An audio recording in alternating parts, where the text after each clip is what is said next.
Hey guys, welcome back to the channel. I'm super excited to share this lesson with you guys. It is one of the best ones that I've had to date. We cover a lot of material and it all builds on each other, so I feel like my swing is starting to come together. So we start off with some pitch shots, and initially we see that I'm hitting everything left and I have a closed face. So we tackle that by altering how I'm moving my back foot. Who knew that such a small thing could have an impact like that on my face direction? Then we talk about releasing the club, and this is something that I haven't done the most effective. I've been going around my body and my path has been left. But with this new release pattern and feel, oh my God, it's such a game changer. Once I get this movement down, because I'm still working on it, I can definitely see myself having more effortless speed and swinging a lot faster without me looking that way. And last, we tackled the driver. Now currently my output isn't the worst. I start off hitting some drives that are near 300 yards, but we are continually working on my swing, want to make it more efficient, get some more effortless speed without really trying to work too hard. So that just means feeling the speed in the right places and also trying to neutralize my swing path. So I have a massive in to out swing path currently, somewhere up to 8 degrees. And this all starts at the top of my backswing. So we're trying to adjust the backswing position, also just get myself feeling that new release that I talked about earlier. And so those two things will hopefully get my driver in a more consistent place. So after this lesson, I felt very good about my swing. I feel like it's progressing very nicely, and I'm very curious to see how I'll end up after 10 lessons. And guys, if you're new here, my name is Chonger. I'm an average golfer with the goal of trying to get to scratch. If you aren't already, follow along on this journey with me and let's roll the lesson. So what should I start with, a wedge? Yeah, just to kind of... I always kind of start up just finding the center, hitting some little shots, warming up a bit. Like a 50 or? Yeah, whatever. I alternate. I very rarely kind of hit the same three clubs 54. In practice or warming up. I kind of like start with one or the other and work my way up. I'll do 54 this time. Keep it different. Yeah. Pull straight ahead? Yep. Left to trackman? Yeah, just left to trackman. Okay, just gonna...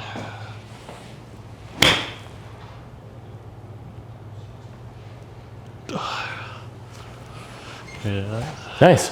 I mean, it's good. Right in the center.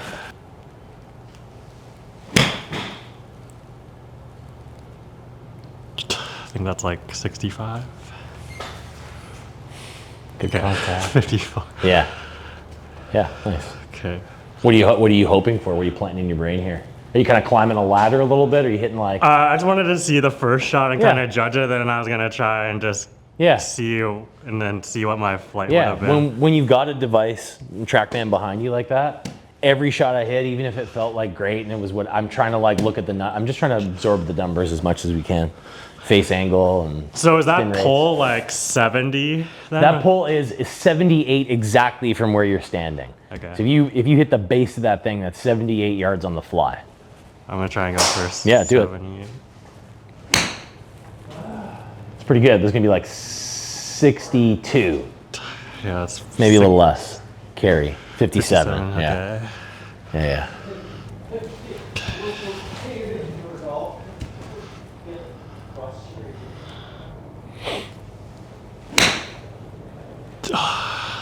Good contact, just a little left. 60. There's the 62, I think. Yeah. Yeah. Okay. Yeah.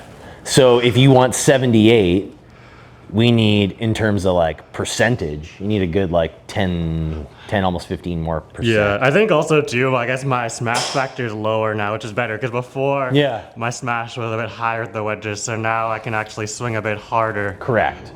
Since I guess I've got it. So maybe with wedges, you have to decide whether that power meter just exists in your fingers. Like you're just gonna tell yourself, I need more, so I'm gonna hit it more, and maybe that means a bigger swing, but I just know that there's output in there. Yeah. Or you regulate it like a clock, and you say, okay, that swing that is hitting at 62 is like my hands at 10, my hands at 2, or wherever they end up to. Yeah. And then if you want a bit more, just go up the clock a little bit more. So work your hands a little bit higher, go up to 11, and then go to 3.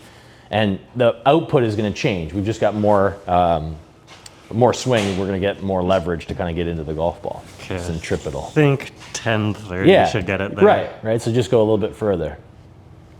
I thought that was great. It's a bit off balance, but yeah, just a little. I thought that was great. So got that carry up to around 70, and maybe you do that again, and it's not quite there, and then you go, okay, maybe I do need 11 o'clock and a 3 o'clock finish. And then the hold offs, which is really cool on that side of the clock, depending on where you finish, can change the height. Okay. So if you swing from like 10, but go all the way to like 1 or 12, we have a little bit more release in the follow through. Typically we have like higher finishes, and then vice versa. If we want to hold one off, we're going to jam it at 3 or 4 and try to stop that thing a little earlier. So if I stop it earlier, it'll go lower? Typically, right? Because you're going to have to get ahead of it to brace it. So a lot of players will kind of hold it off on that clock. Right? There's your hands kind of going up the clock, so we're going to get a little bit more height. 70? Yeah, okay. 70, right? This is not different than a tour player calibrating their wedge play. Is hitting shots, looking up, getting the validation on carry numbers and whatever data they want to go into, and then starting to build a sense of that feel, so they don't even have to look up. They just know what it is. I'm going to try and hold one off just so I can visualize that. Yeah, and you're calling it, right? You're getting pretty close to the distance. That's like 55. Yeah, right? 53. Yeah, it's good. Again, you've hit 7 shots, and patterns start to develop in the numbers along the bottom in the little small columns here. The one that keeps showing up, maybe it's a little in the heel on your miss hits, not dissimilar from what we were kind of working against. And then I go down here and I go, well, maybe that is because the face is a little bit closed as it's coming in. That's kind of jamming it in there, and sure enough, that face angle on average is 3 degrees closed. We also see it with the ball flight going a little bit left. The average delivery at impact is around 3 degrees closed, and your average path is about 0.9 left, so about a degree left. So the face is out closing where you're swinging, and you're just missing it a bit left. With a 70-yard shot, you maybe miss it by 2 or 3 yards. You're not really dissatisfied with that. You do that with a 7-iron or a driver, that dispersion just gets bigger. So we want to see if we can get on top of that pattern a little bit sooner here. Especially for these like you're talking about, if we want deficient ball flights with our wedges for the shot to come out a little softer, we want to deliver either a neutral or a little bit of an open face. Slightly. So when I can close it, also, does that mean I'm just also coming maybe around too much and it's shutting think about like where your weight would be at that moment. Think about where your weight would be that you could swing more that way. If you were a little bit more forward kind of into it, it would force you to kind of push it a little bit more to the right. That can help. So there's a lot of possibilities that kind of free that up. You have to check at the start first to make sure that the club is exactly where you want it, and it is square to your target, and you feel like that's lined up correctly, and then that variable we can kind of cross off. And also because I'm looking at my attack angle, it's pretty shallow, right? So that potentially means I'm not forward enough, so that's why if I'm a bit more back, then my path could be a bit more. Shallow is typically a bit more of on that like horizontal plane. So it would kind of go a little bit more around this way, which allows that face to kind of open and close a bit more. If we can swing this a bit more on the vertical plane, that face has a real chance of staying a little bit more on that line. That's where you'll see players get really steep on these ones, or looking like they're steep. Yeah. Let's try it. 10-30, but steep.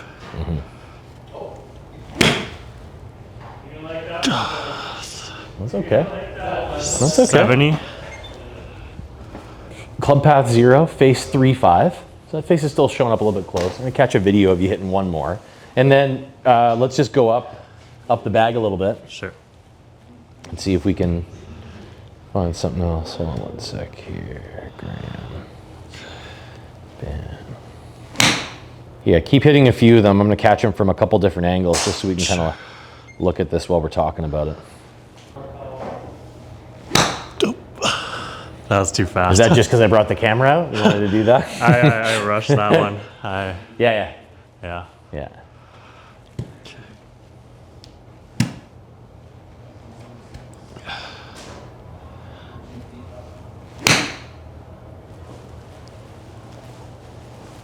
71.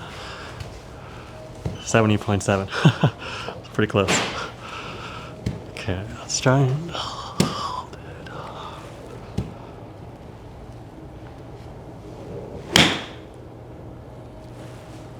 This was nice. 75. 6.7.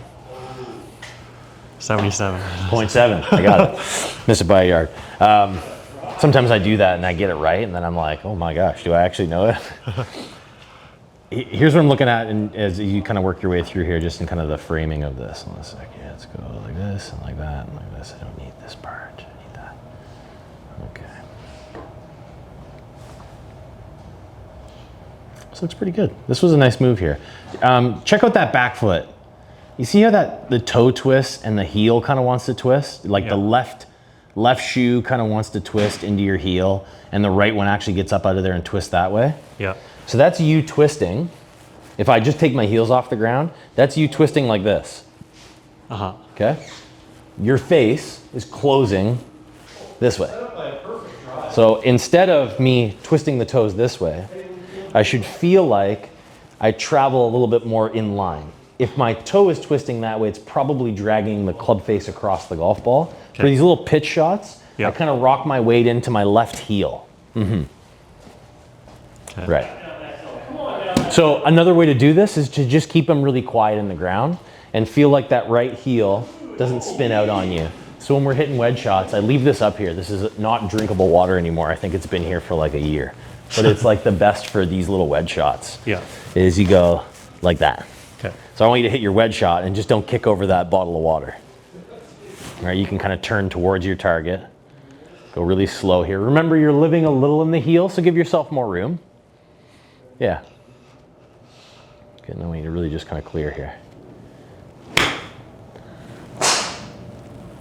Nice, a little quieter exit. 65. The club path was left there. Yes. Face angle 0. That's pretty nice. It went a little left because it was there. Just give yourself a little bit more room.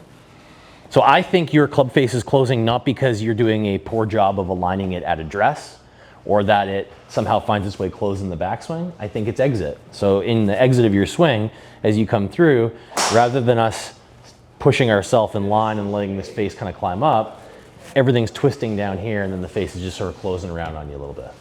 Okay. So we keep this a little bit more like a lateral weight shift. We don't quite need the spin for these little shots. We just need good contact. Yeah. The more that we do that, I think the more the golf ball starts to climb up. We get kind of soft, floaty flights. We just want to move that dot over to the center, obviously. Last one here, because this is a skill that we can spend a little bit more time on grass for sure when we're doing these little wedge shots. But one more here, just try to push this right of your post out there.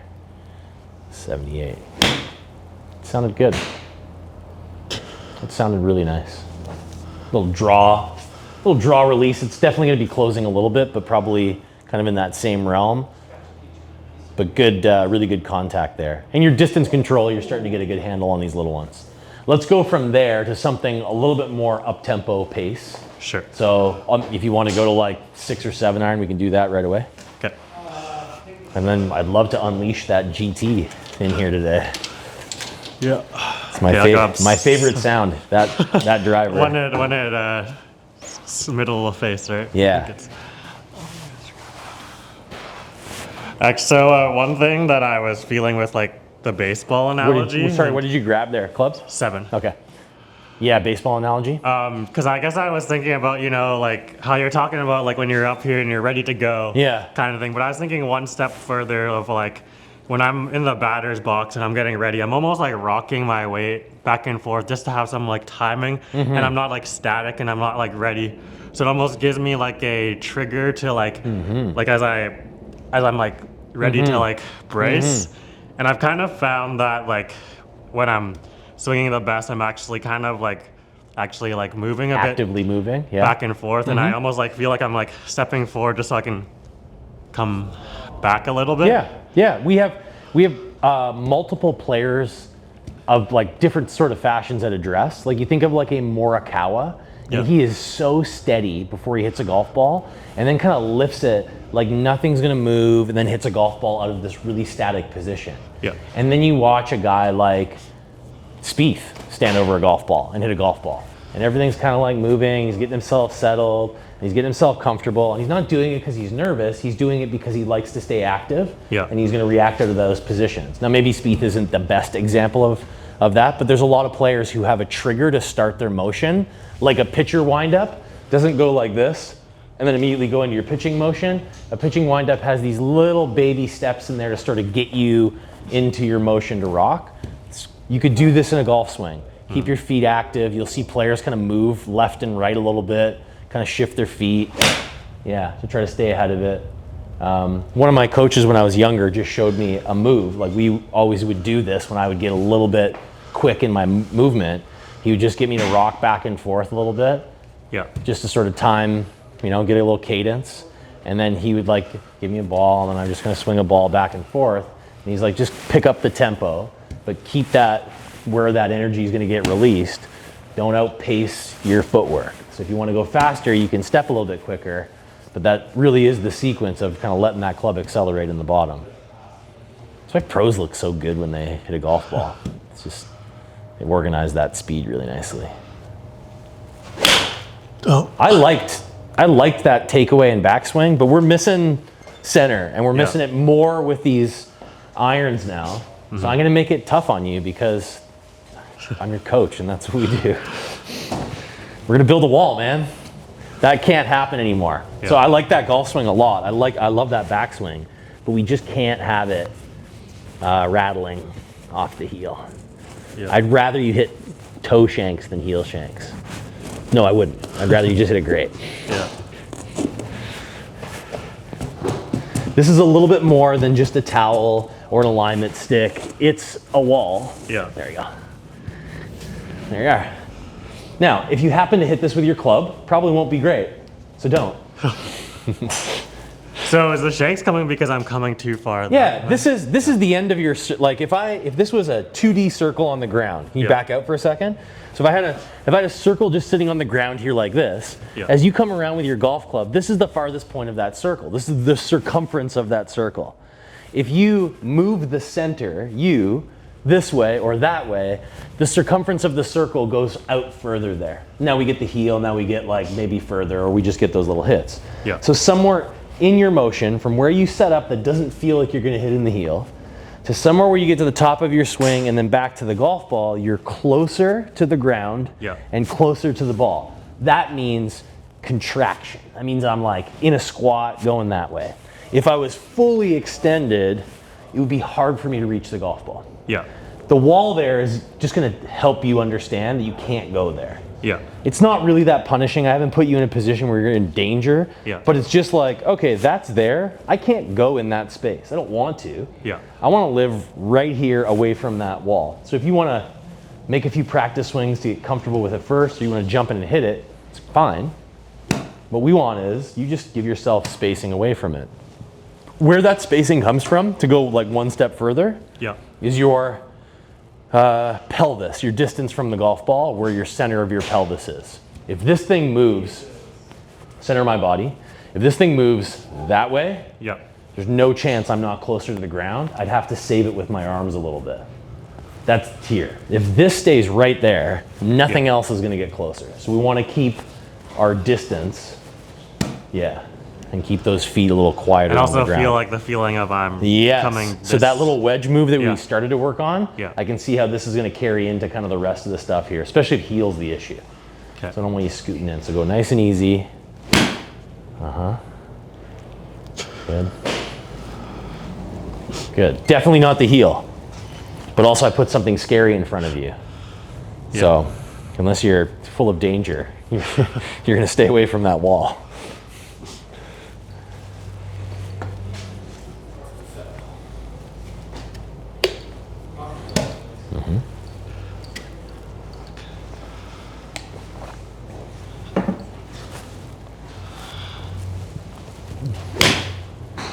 Okay. So just post-impact, maybe a little bit more in-depth concept or conversation that we're going to have. is how the club kind of gets out of there. Yeah. And I'll say like grip end first. So right now we're starting to get the idea that I can just let this thing fall and it's gonna like take care of a lot of it for me. As long as I can stay ahead of this, let it fall into the golf ball, I can use that principle and just accelerate it a little bit when I need it. Now the problem is that that really adds a lot of loft at that moment of impact. I've got to do something a little bit different. If I pull that grip up at the end of this thing, I can really accelerate it. So what's happening just post impact is not necessarily with your irons. We'll have a different conversation with driver. It's not the grip stops here and then goes this way as I go through. So I'm hitting irons. By the time I get to impact, this grip now feels like it's going this way. Feels like I'm pulling it up. And you can see what that does to my body. If I stay in here like this, I'm gonna flip this thing through and I'm gonna stay in a contraction. I'm down here, I'm gonna flip underneath it. My hat's gonna eject off of my head. If I go this way, my kind of soft exit, I get to the moment of impact. And then from here now, I feel like I'm pulling this up. This expansion allows me to exit. And no chance I'm gonna hit ball first. This feels like everything at that moment is going like this instead of this. That's what we want to tame a little bit with your irons. That's why you're running that heel into the golf ball. Because I'm going more like this. That's right. Where I need to be going more like... You need to make room for that grip to get through and get us away from that little bent position that you find yourself in where you're too close to the ground and having to get up out of there. Okay. So... Yeah. Feels like it wants to come up. But is it almost like I'm holding it? Yeah, but you can't. You can't. You can't because you're swinging this at 60 or 70 or 80 or 100 miles an hour. And that thing gets really heavy and it doesn't want to stop. That's Newton just like bang on. It's in motion and it wants to keep going. Yeah. So if we can influence it, if we have influence it laid in the swing, great, we can harness it. If I dump it out, that's fine, it'll still work. But if I dump it out, the contact gets a little bit clunky, the ball flight doesn't quite have that sting to it like a pro would hit. And then we've got some golf balls that are running into the heel a little. So I really want you to feel like at that moment, I heard someone say like sword in the stone. You know that story where there's like a sword in a rock and then no one can pull it out and this kid comes and pulls it out. The idea is like at that moment, you're pulling this thing out of the ground to make space. It's not left of you, it's literally up out of there. So it feels like that at the end of your follow through. Yeah. Good, that's gonna get your torso to climb and get you kind of your tilt out of your thoracic. Yeah, good. Okay. Right, make some room there. Make a couple of full practice swings just away from everything there, where you kind of add this in. I forgot to hit that. That's okay, yeah. Yeah, it's a late move. Good, vertical in that backswing. Nice. Let's see how this looks.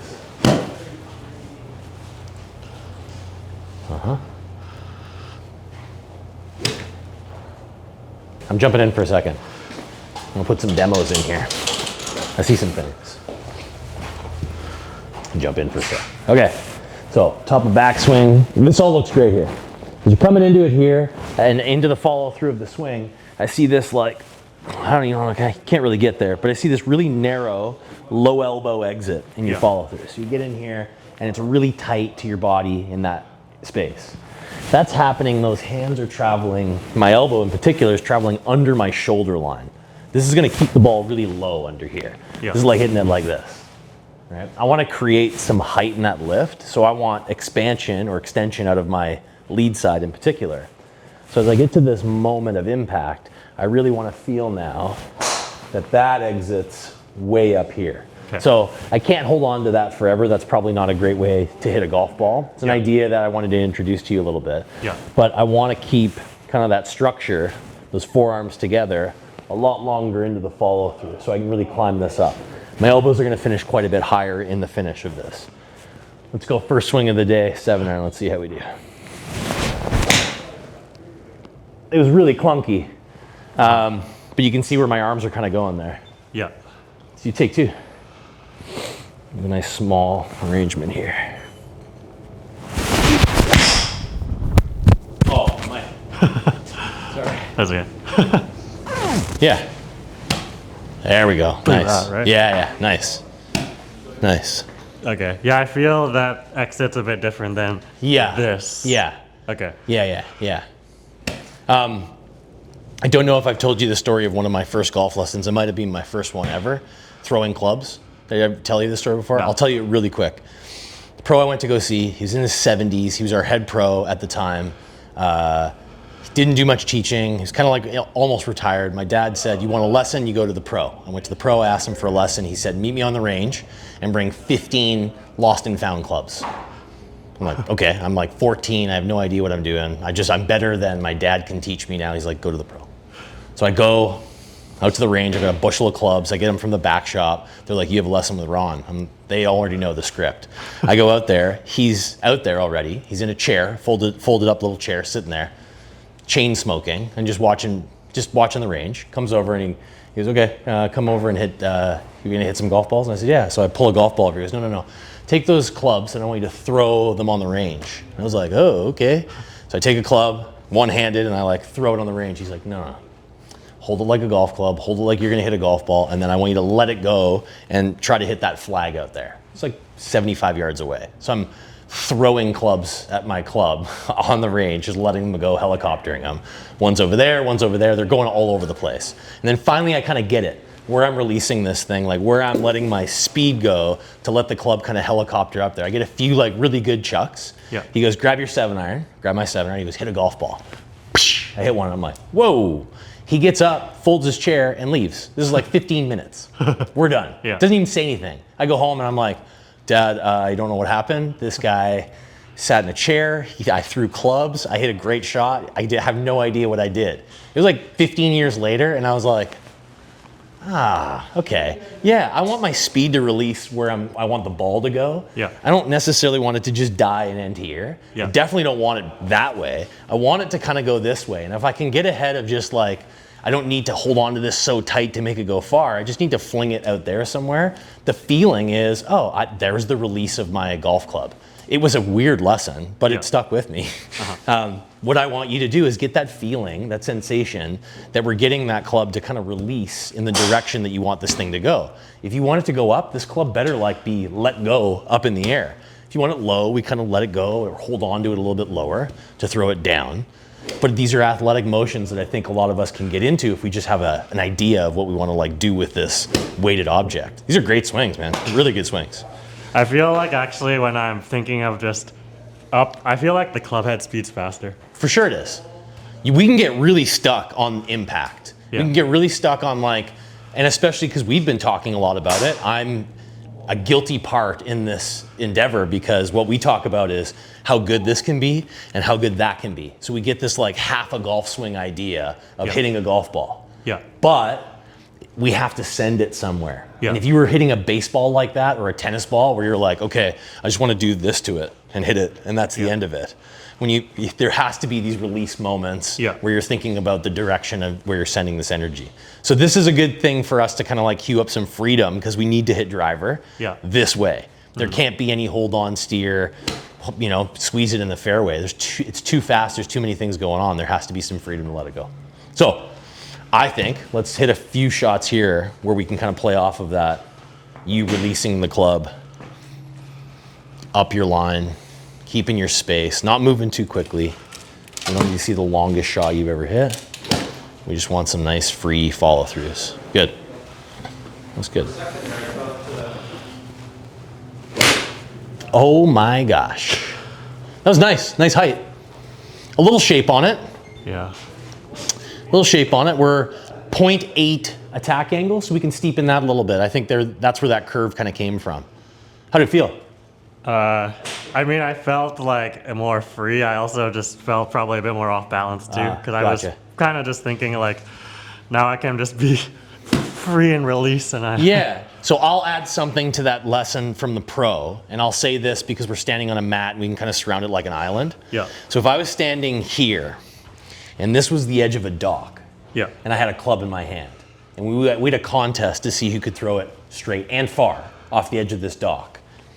My foot is there. Yeah. I can't run and stop. I have to stay there.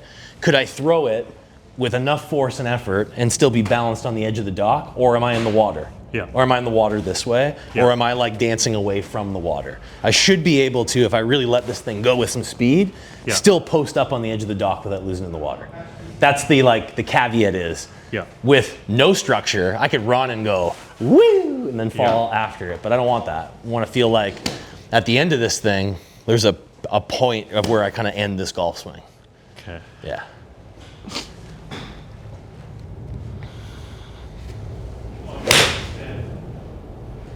Good. I think we need more height in the backswing because it still sounds and looks with that curve that it's a little shallow coming in there. So we're going to want this thing to get more height as in like less around me, right? More. Right. So think club head. When I say more vertical, think club head. So we're taking this on a steeper backswing path. Okay. Right. All right. Yeah, you got it.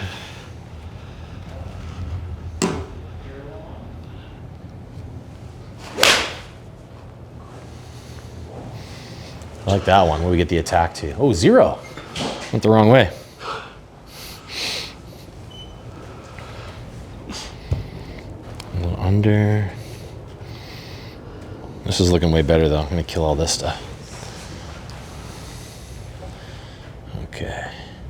So I'd like to tighten that up. Yeah. This is why that club's coming a little shallow. And then we'll see it on the other side as like a mirrored version of this, which people would go, I have a chicken wing. Yeah. Right? You don't see it here as a chicken wing. You see all these great players flying the elbow, which is fine, but their elbows fly a little higher and that space between your forearms would get a little bit tighter. So that right one's kind of pulling you a little flat. So it comes in a little flat, the club comes a little bit from the inside, and then you'll see the spacing there that you'd be like, it's a bit of a chicken wing. Well, it really happened over here. Yeah. Once I put that elbow down there, it doesn't want to match up over here. It's going to match up low of my body in the follow through. Okay. So in the next one, like we did with that kind of ball between the arms, right. So this for you feels more like, less like the left arm has to pull the right one up. You need to get more effort out of the right one to sort of push the tray up a little bit. Yeah. Okay. So it stays in front of you.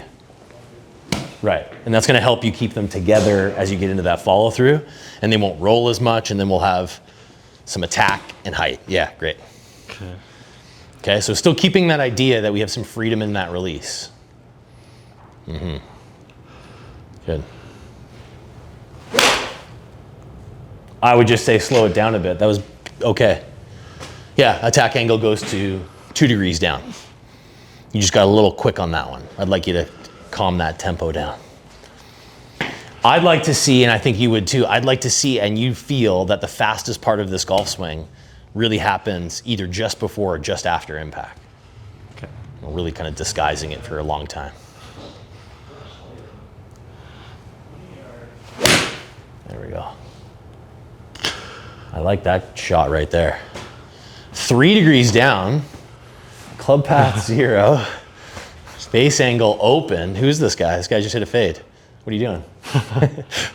He hit a high fade, perfect off the face, landed at 63, 72, not even trying. That was great. That was cool. Game over, I guess. Yeah, I feel like that was really good. The spin also is creeping up there too, which is good because I've always had low spin, right? Yeah. So. Just out of right arm, that's pretty low spin. That sends the club that way. If this goes this way, then this like V's out the swing, and just sending grooves down at the golf ball. Yeah. That's it. And the cool thing is, that we talked about earlier, is some of these things are not, you don't have to really control them. You don't have to think about that. You just have to put the club in a better position at the top, and your reaction is going to be quite a bit different. Yeah. Yeah, great, buddy. Really good. Really good. That little piece that I was trying to add about you pulling the grip up will kind of help you just get the golf ball started a bit more on its line. But these are great. You're 2-6 down. Speed is climbing up a little bit in your release. Exit looks a lot better. Cool. How much time do we have? We got some time. When you're ready, after this one, let's hit driver. I'll move that wall for you and everything.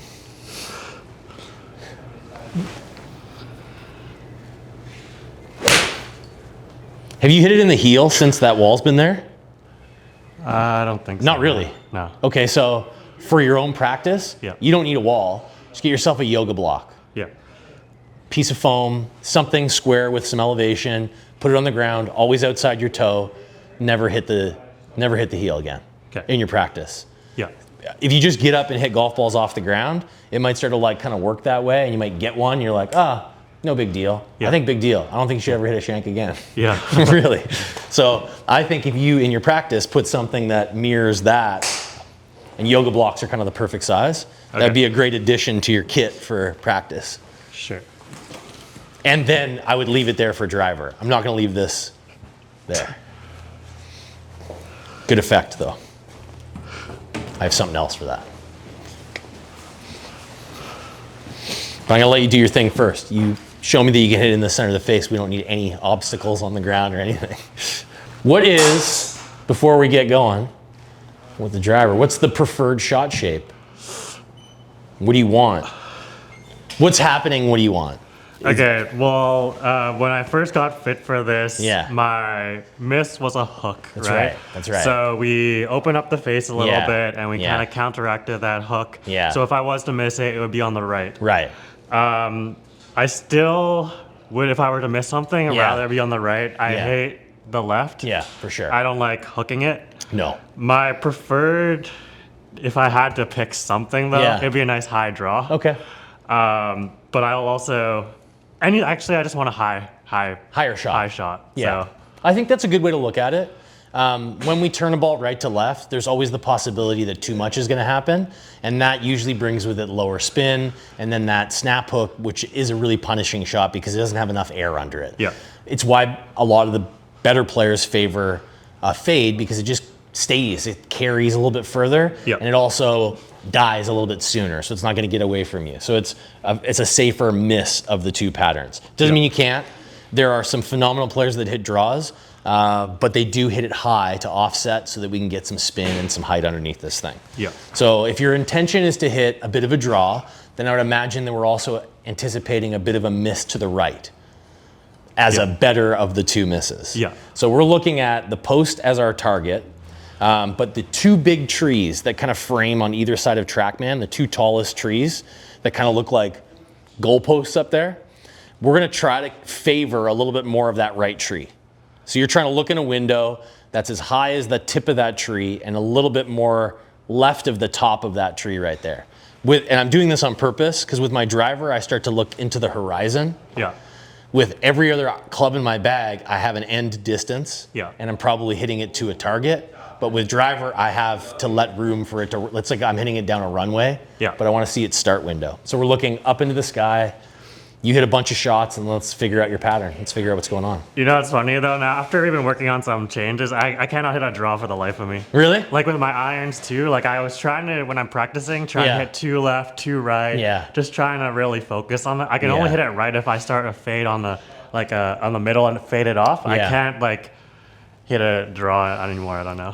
It's a tricky shot, right? Like there's a couple of different ways to do it. The way you're doing it with your draw is maybe like rolling the face, which is a harder way to predict an outcome. Yeah. It's a different thing. Draws are nice. They're very powerful and efficient, but they are volatile and dangerous. I'll just do it. So pick your spot. Aim for a right. Yeah. Track.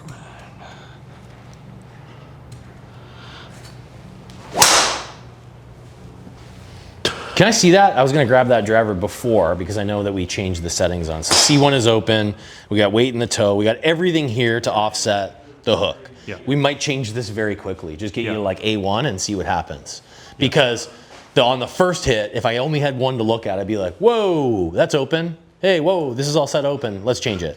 Yeah. So I'm going to let you do a couple things. Hit a couple shots. And if that keeps showing up, this is the beauty of buying a driver. I mean, they all have adjustability now, but buying a driver that has like the right framework of adjustability for you, we can go back and forth a little bit and figure out exactly where we need to go. It's like having 30 drivers. It's great.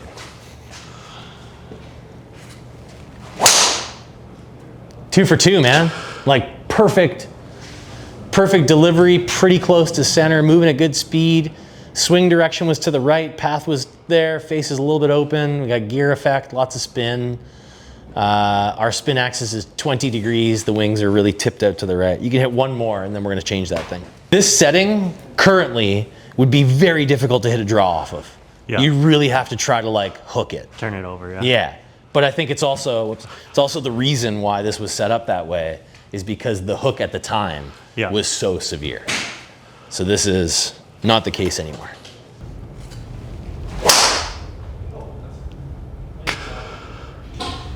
I mean, I love it in the air. Yeah, it's going high. I love that carry in the air. 154, 268, 292. These are good pokes. But pretty obvious where that golf ball is going. I'll just pull up the dispersion. We don't need to see this one. Bing, bing, bing. Hey, wow. That's not a bad dispersion. I mean, that one's a little bit outside. It's just over there. So let's just bring it back. Let's bring it back. Let's start here.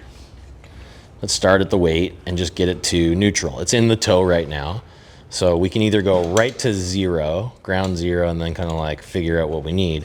I'm just gonna take one of the elements away. Yep. So now your center of mass is right in the center. It's not hanging towards the toe.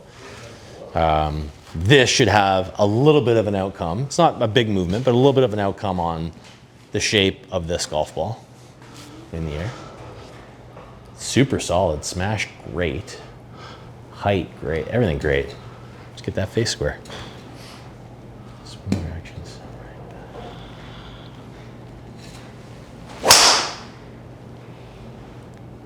okay, and we're done. That was so good. It was really good. I'm guarding against something here that's very obvious to me just in the numbers. So we're gonna tread lightly in this because this is probably pretty good. I mean, that's a 300-yard drive.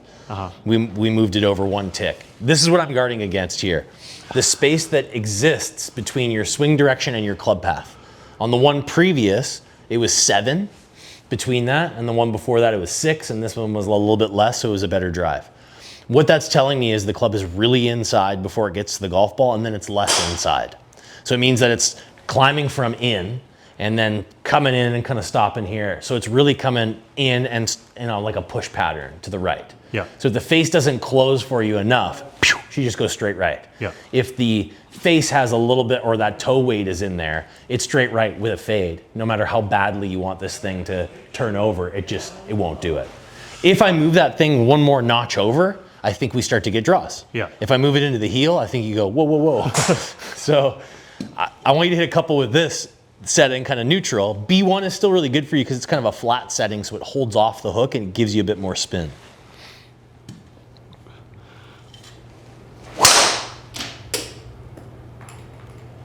And this one just shot up on you. So swing direction 6, path 0. So there's like about 6 degrees on the inside, and your face was just right, face angle. So you matched up where you were swinging just before the golf ball and where that face was, and it just came in, but it was open as it got to the golf ball. Again, not terrible. 300-yard drives are great. We want more of those. Speed looks nice. 106, 160 ball speed. 20, all the numbers look fantastic, except for it's just right of your target.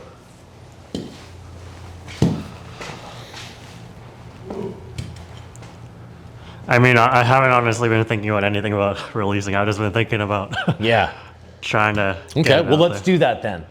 Let's picture now, if we want to, let's just try to start this ball a little bit more left. Yeah. Because all of these shots are spinning to the right. Yep. They've got fade pattern on them. So let's let it fade.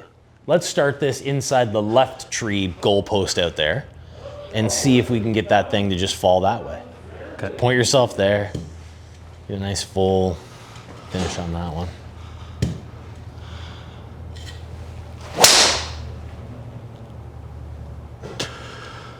Yeah, it's covering a lot of sky. It started on a great line. That's low on the face. Yeah, just a little low. Maybe that's why. Attack was 7, up. Gotcha. 3, 6, face angle. Yeah. Yeah, okay. Okay. This is why we're here. We can move this tool around a little bit. We'll move that club one more notch. because we can always come back. C1. C1 I like, well, I like the loft. But let's go B1.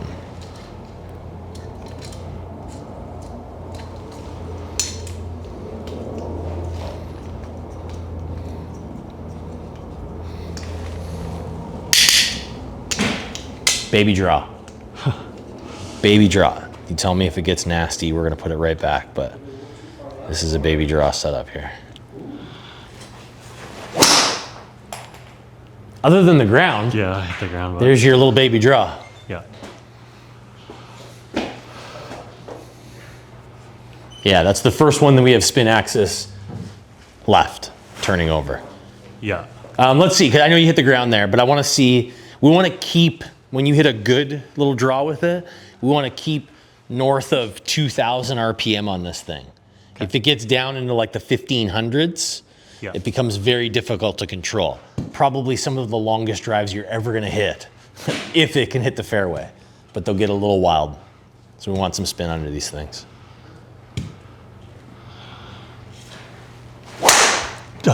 That got a little too quick. Yeah, that's okay. Got excited. That's one thing with driver. I have to feel like my instinct is swing hard, but I guess swing fast at the right places, right? It's impossible not to. Can I borrow your driver for a second? Look at the size of this face. Like even the pros, if you go up and down the bags and you look at their tee marks and their ball marks on the face, they're not centered. They hit it all over the face because you can, and there's no penalty. Yeah. That's why players are allowed to swing so hard now. Here's me dating myself. When I grew up, it was persimmon and metal, yeah, and my driver was the same size as a hybrid, basically. So there was so much more focus on you had to hit the center.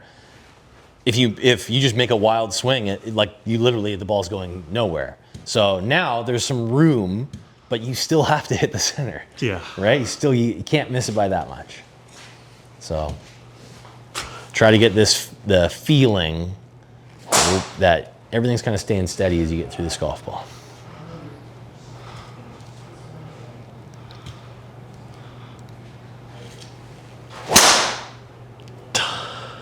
So that is going to have a bit, yeah. When you're 8 degrees from the inside, yeah, it also creates massive attack angle up and a low point that's just too far behind the golf ball. 9 inches behind the golf ball is where your club touched the ground. That noise that we heard, yeah, that was 9 inches behind the ball. It was like almost a foot behind the ball that it touched the ground, purely because that club head got too far behind you late, yeah, in the swing. Okay. Right, so when you got fast on that thing and changed direction, that club hit the ground. We want to feel more of on this giant circle with this club head. You've got plenty of attack angle, you've got too much attack angle. There's like one guy in the world that swings 5 to 7 degrees up at it. He is the best driver on the planet. Rory. But he just does a very good job of missing the ground, always. Okay. Always. Yes. So I feel more like... Right. So don't try to lose the shape of that circle in the backswing, right? Feel like it stays incredibly wide, one big circle as you kind of get around it. I feel like almost if I take it so wide like this, yeah, I'm gonna hit it off the heel. If I mean, that's why I come so much inside, because I'm worried about... What's interesting, right, is your pattern is opposite as we got to driver. It looks like it's ending up more in the toe. Yeah. Right? Because I don't think it can get back to the golf ball. So of all the hits that you've had, they're scattered. Yeah. I wouldn't say anything in the heel particularly. Yeah. But just try to keep it like your left arm is so long, the club is so long, and that arrangement, we really just want to like run right back through the golf ball, that width. Just keep it the same way. Right? Yes. You keep your center, spin as fast as you can do everything you want, but any movement that you make, any lift and contraction has to be accommodated for. So your feeling is your shoulder is here, your arm is there, the club is on the end of it, and you're really just trying to move that whole unit through the golf ball as quickly and efficiently as you can. Good.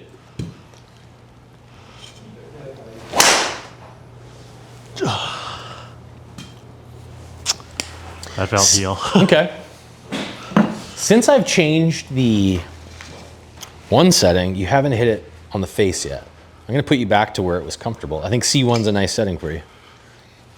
And the problem is once we put the weight into the heel now, the center of mass is closer to the heel. That's to help it turn over. So if you miss it in the toe, it really feels terrible. Like it really, there's nothing there. So I think you hit 2 great drives when we were in like the center. We just moved that one little notch. You hit 2 really good drives there off the center. I'm going back there. I'm going back to the one that you hit the best ones where it was just a minor adjustment, because I don't want you to feel like you have a whole new driver to swing here. And when you feel like you were making good swings, they were going to the right, you did it 3 times in a row, all you have to do again now is aim where you were thinking, make another one of those good swings. That setting works fantastic for you, so you can trust it.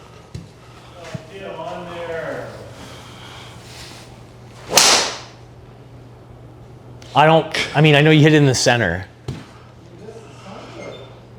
Hit in the center, like, or closer too, anyways. Yeah. Yeah, and then we get the ball speed up. Keep going with it. Let's try to get that swing direction a little bit less to the right. Let's see here. So you know how you said that when we were going with irons that you were thinking about like releasing up, but you said there's a different feeling with driver? There is, yes. What is that kind of for sure. This is a good way to feel it. So like iron play, I feel like I take this knot that's at the end of this thing. And for iron play, I feel like I pull this knot to a moment when that knot gets to release kind of here, and then I can kind of work my way through. In fact, I probably don't need a full finish. With a driver swing, because it gets more on the horizontal, I feel like I want to time when that knot gets released out in front of me for its speed. If I just swing as hard as I want, that knot doesn't travel any faster. But if I can get this thing to kind of climb around me, when my body stops turning, this goes way faster than if I keep turning with it the whole way through. So this is not me outpacing and trying to turn. This is me now stopping and releasing something kind of away from me. So I wind my backswing up, and my feeling is that everything not shuts down, but doesn't keep rotating around to drag this into the follow through.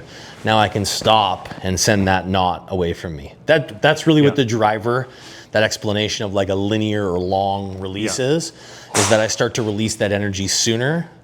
Stop a little bit quicker with my body to kind of eject that going through. That lets the club release. Okay. Does that make sense? Yeah.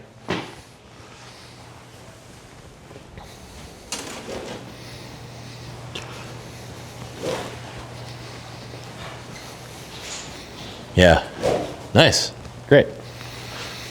That's where that speed becomes uninterrupted. That's great. Okay. Oh, I like that. Gosh, I like that move. 152 ball. Like I obviously my club speed was a little less, but I felt like my amount of effort was a lot less. Yeah. I made a post. I had a conversation with someone. I made a post a little while ago about this, and it was something that I was kind of worked on. I worked on speed a lot last year personally, and what I found was I got really fast. I got my club head speed up. And every once in a while I'd touch a golf ball and it would go 182 miles an hour. I'm like, this is incredible. I can't believe this is awesome. The amount of times that it went 182 were the same amount of times that it went 161, because I was going so fast at it that I wasn't finding the center very often. So when I brought it down from me trying to swing as hard as I could to some, like it was only 2 or 3 miles an hour slower, but I was hitting the center more often. I started regulating kind of that 170-ish ball speed, and now my driver becomes a weapon. It's like, okay, I'm gonna hit in the center. I know how far it goes. So that's it, is you gotta get comfortable with what feels like, call them a cruiser. So you can swing as hard as you want and create all that speed, but realistically on the golf course, you're trying to hit it between trees, you gotta hit it in the center. So that kind of relaxed feeling of power, yeah? Yeah, great. Looks really good. If we move it more forward in the stance, this can solve some of the like no room pushes.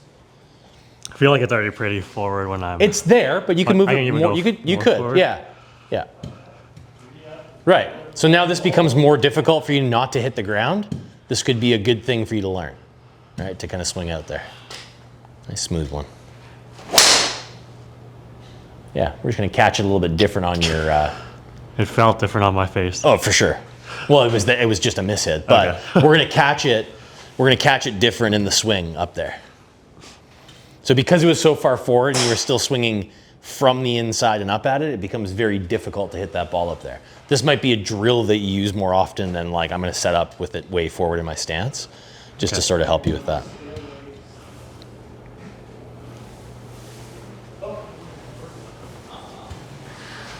Can you take this back? Yeah, okay, there it is. I got you. There's your, this is why it's 8 degrees inside. You can go back to the start again.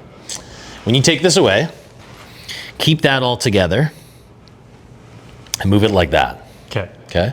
Instead of already setting the wrist really early and then kind of lifting it to the top. Because when you come back down, here's your 8 inside, and then you got to stop and send it up through here. So as it's coming from here, wants to run into the ground and then go that way.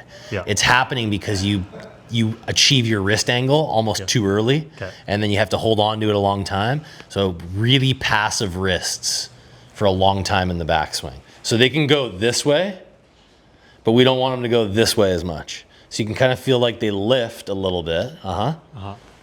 And then what that does is it keeps the club more on plane. I'll give you a baseball reference here. You'll love this one. I didn't know you were a baseball player. Yeah. Okay, so here's a baseball reference. If I was gonna hit a baseball and I had it like that from here, and I had to come up into the baseball, I have to stop everything and then try to get this around to kind of hit it. Yeah. I'm done with leverage and power. Now I just have to like swat at this thing. Yeah. That's that. That's too far underneath that line is cool because I can stop and kind of send it up, but too far underneath I get stuck. Yeah. The opposite would probably not be better anyways, to be too far on top of that line. That's where I have to stop and go this way. So we want this idea that there is a real line to the golf ball, that this club can travel its fastest in there, and it's got to be there. If it gets under, I got to do things to get this up or do things to get this back online late, and it just steals everything from your move. So we really want to feel like that club has got its track that you're trying to swing it on. Once you get it on that slot, then you can really accelerate it through there. Is it a better path? Yeah. Or? Yeah. Yeah. So I'd take less of these, the wrists out, and feel like now you can start to engage your wrist hinge. Okay. Right. So really passive for a long time in the backswing. Right. Good. Good. Nice.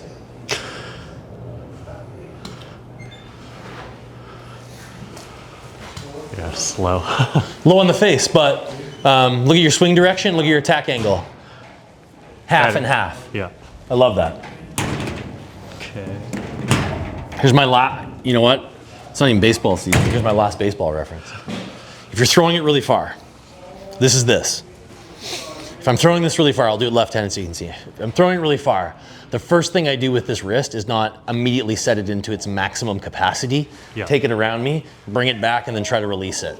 I keep this passive forever and then activate it really late. I get this heavy thing, I snap it in there like a spring, and I know it's gonna release. That's what I'm after at the top of your driver swing, is not that my wrists are already done and I gotta bring it back here and then I gotta fire my wrist through. It's like I don't need my wrists until right now, until I can snap them out of there, just like throwing a baseball, where I would activate them softly and then really get them fired up. So I get to use them, spring mechanism, when I wanna use them.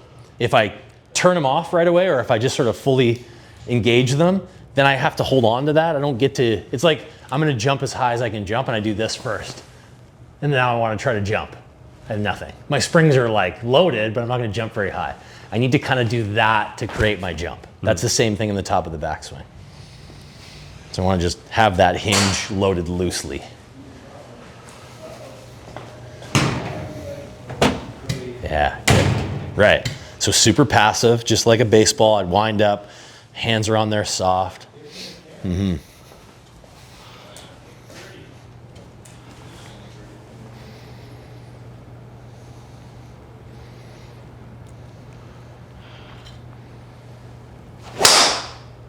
Dude.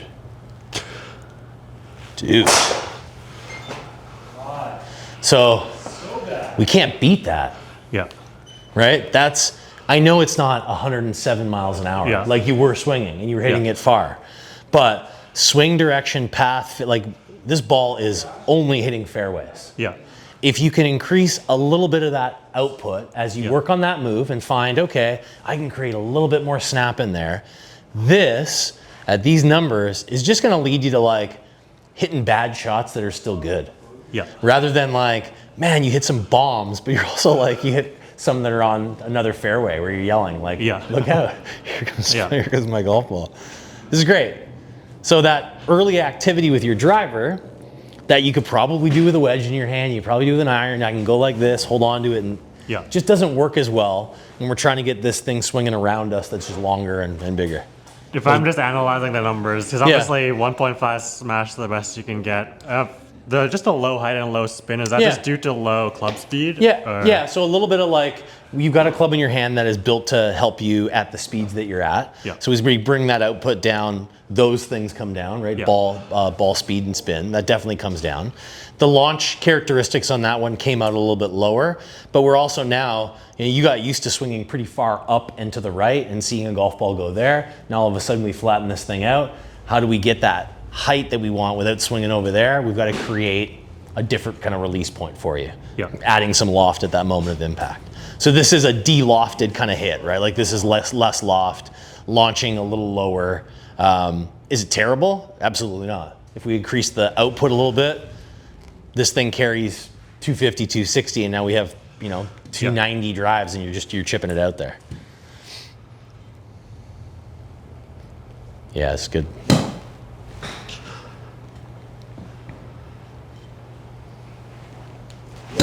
Right, so you're really fighting the urge to turn this club back around you. You're almost feeling like, man, that club is still there. The club head is still there. Why is it still, yeah, right. The more you can hold that off, the better for you, because you're gonna kind of engineer that move anyways. Nice. Yeah, great.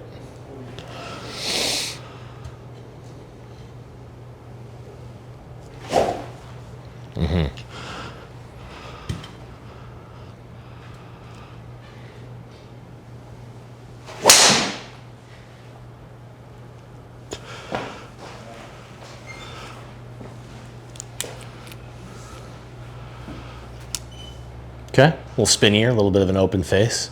Same sort of thing though, like your start line was great there. There's all the action that we've had with a driver today. So you can see what your pattern is. It would be silly to go out and play if you're playing right now and aim down the right side of anything. And be like, I'm gonna draw this into play. It's not happening right now, but that is not built for a draw. You hit 2 or 3 really big drives today when you're at full speed with fades that went 300 yards. That's awesome. It's so awesome. So if we can just get you a little cleaned up on start line and maybe taking care of some of that spin, that pattern has kind of brought its way closer to the fairway. This is not a very, very big fairway, obviously. But it's brought it closer to that spot where you can kind of play. You could definitely play golf with us. I mean, I don't need to hit like massive drives, but you do. Well, I mean, like I want one in the fairway. Yeah, you do. What I say to people is you want to hit the longest drives that you can hit. That you can hit. So whatever that speed is for you, if you can get to 112, then 107 is going to be like probably the longest that you're going to hit consistently. But yeah, I would never say to anyone, hey, like just hit your driver as soft as you can and just get it in play. Longer is better. You're going to score better, but we need it. We need both. It's okay to be selfish and want that. Good.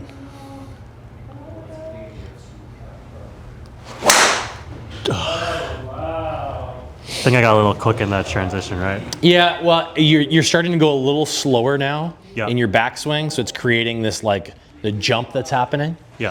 Jump in speed from the top of the backswing. I want you to move. I want you to remember that that's the first move, so that your hands don't do this right away. That they really just, it's my shoulders taking this club away. I want you to make that your first move, and the rest of it's just your golf swing. The rest of it's just like, I'm gonna hit this in the middle and make a nice full swing. It's gonna start up there. It's gonna do all the things that I want it to do. And we'll end on this like one huge bomb out there.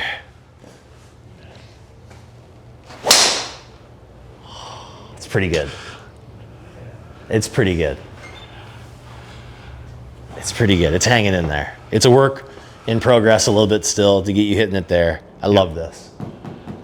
I love this. Now, better swing path. You're starting to just take the path a little bit more left. We still have some separation here. Yeah. We get really good at this. These numbers will be closer together. Yeah. If you want to draw, 2 degrees in, 0 here, face angle a little bit closed. But right now, I'm really just sort of keying on trying to get you from swinging kind of from inside up and getting stuck at it and bringing that in there. So we saw some good ones that kind of are bringing that pattern back over there. Yeah. You weren't bad with a driver at the start. That's the nice thing, is you were hitting the center, you were hitting it hard. We just need to kind of reel in some of where that club is swinging. More efficiency. Yeah, I think so. Don't want to swing as hard, but make it more effortless. Yeah, but then I want you to swing hard, right? I want you to get to a point where it's like, that's just my path. So now on that path, I don't have to think about getting this over here, getting this over there. That is the way that I swing it. So now I just need to input more capacity into this. I just need to get more speed, more power. Where do I get it from? And you start to just work on other things, speed training. Yeah, so I have a question, because a lot of times, I guess right now, if I'm trying to swing like hard, I feel like a bit off balance, a bit out of control, and stuff like that. But obviously with a driver, I do want to swing hard, but also not feel, I guess, unbalanced. So does that come just, I need to like do a bit more like just speed training, so then when I'm just feel like I'm cruising, that it's like the opposite of... Yeah, you'll see, and a lot of what guys do in the gym is prepping them for that explosive plyometric movement, is they're leaving the ground and they're slamming a lot of balls and doing it. So they're doing these jump squats with ball slams, where they're jumping in and slamming, and then they have to get back over and jump. So they're constantly touching and getting off of the ground. I don't think we challenge it enough in golf. We know that this is a good position. You know, you probably want to be in balance at the end, but it's one of those things that you just need to check in on it. And the slower that you go with it through those positions to kind of feel like, okay, that's my balance. How would I fire out of this? I want my feet to feel like they're issuing me changing direction. It's not my feet are like, oh, hey, we got to keep this guy upright. It's if I'm going over there, my feet have led me there, so I'm not out of position. If I'm over there already and my feet aren't under me and I'm losing my balance, that's a different story. So teaching yourself just in isolated movements, slow movements, and trying to plan out where you're going in your swing can be really beneficial to this. Okay. The driver is the one that we give a little bit of like, we want you stable there. After that, if you're pushing so hard that you have to leave the ground, cool, with this club, because you're trying your hardest to make it go as far as you can. We don't need that very often with any other club, unless you're trying to make an iron that's less go further because of height and whatever. But even then, we don't see it like we do the driver. Driver has a little bit more leeway to be like, I don't have to stick the landing as tight. But I bet you your best drives that you hit are like, bing, easy swings, and you're like, gosh, why don't I just do that all the time? Right? Cool? Yeah. Sounds good. Yeah, super good. So that will conclude this video. Hopefully you found this lesson insightful. I know that when I'm rewatching them, I'm gaining new perspectives and I'm picking up on things that I initially didn't pick up on. So hopefully you guys find this helpful as well too. And anyways, I hope you guys have a great rest of your day, and I'll see you guys in the next video. Thanks for watching. Peace.